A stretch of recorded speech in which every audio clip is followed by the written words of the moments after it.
Okay, we are down to 6 here in the world of college basketball, at least for the NCAA tournament, and we're going to find out the final 2 teams to make the Final Four today. Tennessee takes on Houston at 11:20, and Michigan State takes on Auburn at 2:05. So we're going to predict both these games and give you best bets for both these games. Yesterday, games kind of went how we thought. Now, I didn't think, Florida's going to have to come back from that deficit against Texas Tech, but they ended up winning, and Duke did what we thought they were going to do to Alabama. So, 20-point victory for the Blue Devils. Honestly, it's looking pretty tough for anyone, I think, to beat Duke right now. But we'll see. We get Auburn and Michigan State today, and then Tennessee and Houston. And folks, before we get into the best bets, make sure to hit that subscribe button down below for some more daily college basketball best bets here on the channel. Tomorrow, the Crown starts, so make sure to join us for that. The NIT, I believe, is on Tuesday, so make sure to join us for that as well. But again, the college basketball Crown is taking place over this next week, so we'll have daily college basketball best bets throughout the week. Also, go make sure to join us for our MLB best bets. That was earlier today. We're doing that daily for the entire MLB season. We are off to a very hot start right now with the MLB, doing player props, NRFIs, money lines. We're doing everything with the MLB right now. Also, our NBA predictions come out later today, 10 a.m. like they do every single day on the channel. And later today on Greedo Plays MMA will be our UFC Fight Night Emmett versus Murphy predictions. Make sure to join us over there, 5 p.m. Pacific, 8 p.m. Eastern. Okay, let's get on to the first of these 2 games today, and we start things off between Houston and Tennessee. This one taking place, what is this one, New Jersey? I could be wrong. It doesn't matter. Houston and Tennessee here. This is the one at Lucas Oil in Indianapolis, obviously. Okay, I'm taking Houston here. We're not getting that big of a spread here. I'm taking Houston to cover the 2.5 points against Tennessee. I think they're better than Tennessee. The Volunteers have looked really good in this tournament. They were really always in control of that game against Kentucky. Yeah, the final score was a 13-point victory for the Volunteers, 78-65, but at no point in that game was I concerned that, Tennessee wasn't going to win. They were dominating for the most part from pillar to post. And they looked good in this tournament, right? I mean, they had close games against Wofford and UCLA, but ultimately they won both of those. And then the Kentucky game, I would say by far, was their most dominant victory, even more so than the Wofford win, right? Zakai Ziegler, Chaz Lanier. Lanier was great in the Wofford and UCLA games, and Zakai Ziegler led them in scoring in the Kentucky game. He had 18 and 10 with the victory over the Wildcats. So they're taking on the Houston Cougars, who played a very tough one against Purdue the other night, right?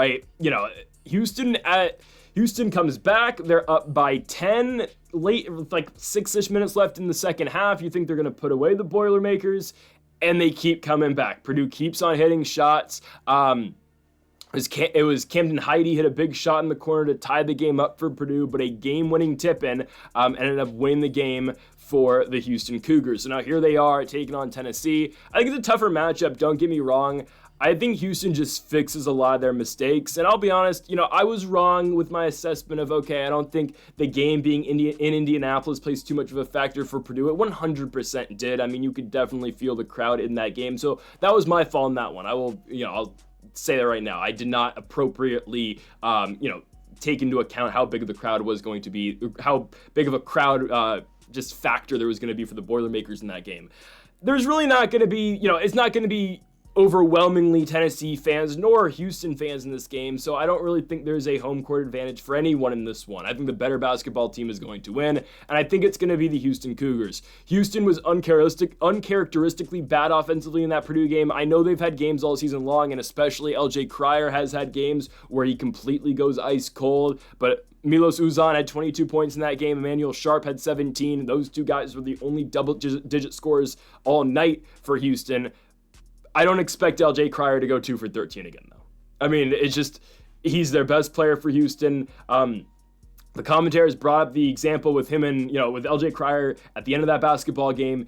Is he going to stay in even though he was ice cold? He ended up hitting a big shot towards the end of that game, obviously, but they made the comparison to St. John's and RJ Lewis, right? RJ Lewis got benched by Rick Pitino at the end of their round of 32 game against the Arkansas Razorbacks. Houston sticks with LJ Cryer. He hits a big shot to ultimately put them over the top and win this basketball game, right? I mean, it wasn't LJ Cryer specifically who won the game for them, but anyways, right? I mean, Cryer hit a big shot to keep the momentum going for the Cougars. So Houston's here now in the Elite Eight. This is the farthest they've been in a while in the NCAA tournament, right? Uzan with the game winner, and I think they get Tennessee here. I think they're able to limit Tennessee offensively, right? The Volunteers with 78 points in the Kentucky game, 67 in the UCLA game. I think Houston's going to hold them in that 60-point range in this one. And at the same time, I think Houston is going to be a better, it is going to be more efficient scoring-wise. I believe so, right? I really don't think that Cryer's going to be that bad again. I mean, Cryer from beyond the arc goes 1 for 5. Obviously, that one big three was huge, but 2 for 13 from the field. We know how big of a factor Uzan was in that game. He didn't really come off the court in that entire game against Purdue. But with all that, but taking all this into account, right? Houston doesn't have to play Purdue anymore, who's, the hometown team, an hour away, 45 minutes away from Indianapolis, being in West Lafayette. They get Tennessee, who sure has looked good in this tournament, but has played some competitive basketball games. They played their closest game against Kentucky, but we can say at the same time, right, Houston, they got out of a game where, if they lost, we would have completely just blamed it on the lack of, performance for LJ Cryer. Well, Cryer gets another shot at this. I don't expect him to be this bad again. And if Uzan continues to play the way he's been doing, if Manuel Sharp continues to give this team points as well, I think Houston's going to be fine. I don't think they have this low scoring of a game again like they did against Purdue. I think this team scores about 70 points tonight. And I think they are able to hold Tennessee defensively. Houston's looked really good so far in this tournament and just all year long, right, on both sides of the ball. But I think they're able to limit the damage that both Zakai Ziegler and Chaz Lanier are able to do in this game, and that's why I think the Houston Cougars get it. The line's only 2.5 points, and I think Houston wins it by about 5. I think they'll barely pull away at the end, but I think it's going to be a very close game. I think Houston in those last 3-4 minutes, though, do find their way to cover the spread. I'm taking the Houston Cougars to be the third 1 seed to advance to the Final Four. Will we make it 4 1 seeds? And I'm going to say no. I'm going Michigan State to beat Auburn. Now, I wouldn't recommend... okay, you can sprinkle the money line. The way better play to me is plus 4.5 for the Michigan State Spartans. I think so. This is a game that's going to go right down to the wire. Who wins it? It's a toss-up for me. Sure, I'll ever so slightly lean Michigan State. I'm not going to be playing the money line myself. I'm going to take the spread. Michigan State was down fairly... they're down, 9 points with about 7 minutes to go against Ole Miss, but they kept finding ways back into that game, and eventually, right, Michigan State has that game on lock. They're up by 6, and then Ole Miss hits a shot from the logo at the buzzer to cover the spread, which was, of course, 3.5. Pretty ridiculous. Anyways, though, Michigan State moves on in the tournament. They're moving on to the Elite Eight to take on the Auburn Tigers, and I do think they are able to cover the spread against Auburn. An Auburn team where, sure, they pulled away from Michigan late in that game on Friday night. But my goodness, was I concerned about the Auburn Tigers, at least early in that second half. And sure, all these teams in this tournament at this point have had to deal with adversity, right? I mean, all these teams except for Duke, right? But hell, we just saw Florida yesterday. We just talked about the adversity that Houston's had to deal with. Look at Auburn now, right? I mean, Auburn down about 8 points in the second half. I think they're down 10 at one point. Auburn goes on a 13-0 run to take the lead. I mean, it was a great job by the Tigers. As soon as Danny Wolf came out, right, Auburn completely takes over. They got, Michigan had to get Wolf off the court at some point. But man, I mean, that was one of those games. If Danny Wolf plays all 40 minutes, I still think Auburn wins, but it's just one of those momentum things, man. I don't know. That's how college basketball works sometimes, right? But Auburn was able to win. John Broome with another big night. I mean, that guy in the post is so difficult to stop. I'll give him that. 22-16 for John Broome in that game. Chad Baker-Mazara with a very poor game, let's just be honest. 0 for 3 from beyond the arc, 2 for 9 from the field, only at 6 points. Denver Jones, though, at 20 points for Auburn as well.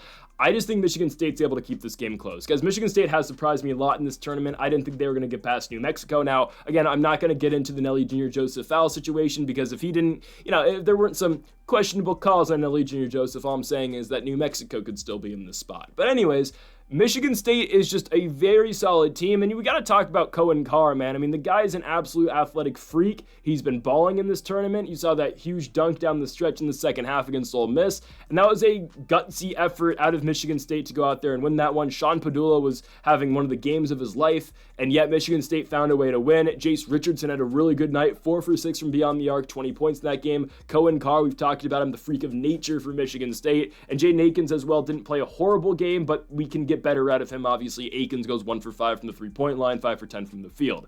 Trey Holloman also a factor at times, coming off the bench. Jackson Kohler was, a non-factor in that game. Didn't even take a shot. Again, that's kind of how they've been going with Kohler recently, but just something to note.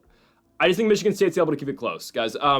Auburn down the stretch in the regular season was struggling, right? They lose the A&M game, they lose the Bama game, they lose in the SEC tournament to Tennessee. I completely understand that doesn't mean anything at this point, but this is by far the toughest team they've had to play in this tournament. I get it, Michigan was turning it up towards the end of Big Ten play, right? Winning the conference tournament and whatnot.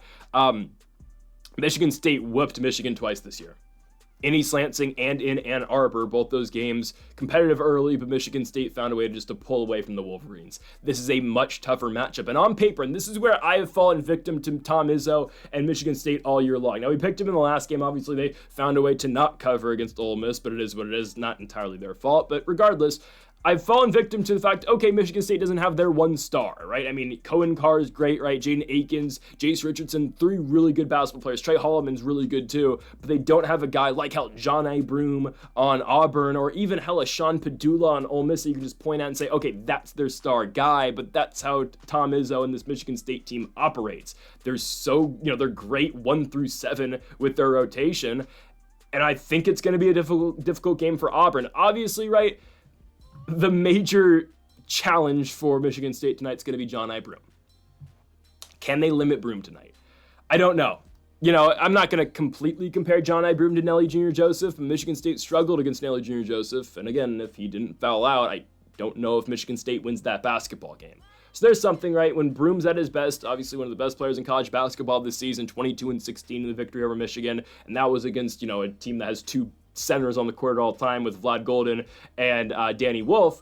That's gonna be a problem for Michigan State. At the same time, though, I think Auburn's a completely vulnerable 1 seed at this point. I'm gonna argue they're the worst 1 seed left. Sure, they've been the best team in college basketball all year long. That's undeniable. Throughout the entire season, sure, they have been the best team. Right now, are they the best team? No. And I think if there's gonna be a team if there's gonna be a 1 seed that doesn't get in, I truly think it's going to be them. I'm taking Michigan State to cover the 4.5. Again, I think this is a game that goes completely down to the wire. Michigan State's just a tough team. They're never out of it. You saw them down big in the Ole Miss game. They kept hitting shots, especially, Jace Richardson kept hitting big shots to get them back in that basketball game. I like Michigan State to keep it close. Money line wise, I wouldn't play it personally. I think it could really go either way. But 4.5 just feels like too many. And at the price that we're getting it at, I mean, some books have 5.5 still for Michigan State, which is even better. But plus 4.5 at, minus 110, plus 100 odds. I'm going to take that. Give me Michigan State here. I think the value is with the Spartans. We'll see, obviously, who makes it to the Final Four. I think the final result could go either way, but I'm taking the Michigan State Spartans. The best bet here is plus 4.5 for them to cover, and we'll see who wins. So folks, thank y'all for watching our college basketball best bets here on March 30th. If you have not yet though, make sure to hit that subscribe button down below for more. Make sure to leave a like if you did enjoy the video. Make sure to comment if you do disagree with any of the picks. We'll be back tomorrow for 4 games with the college basketball crown: Utah versus Butler, George Washington versus Boise State, Nebraska versus Arizona State, who is 13-19 and playing in the crown. Wow. And Wazoo versus Georgetown. So make sure to join us for that tomorrow. Folks, thank y'all for watching, and Mamba forever.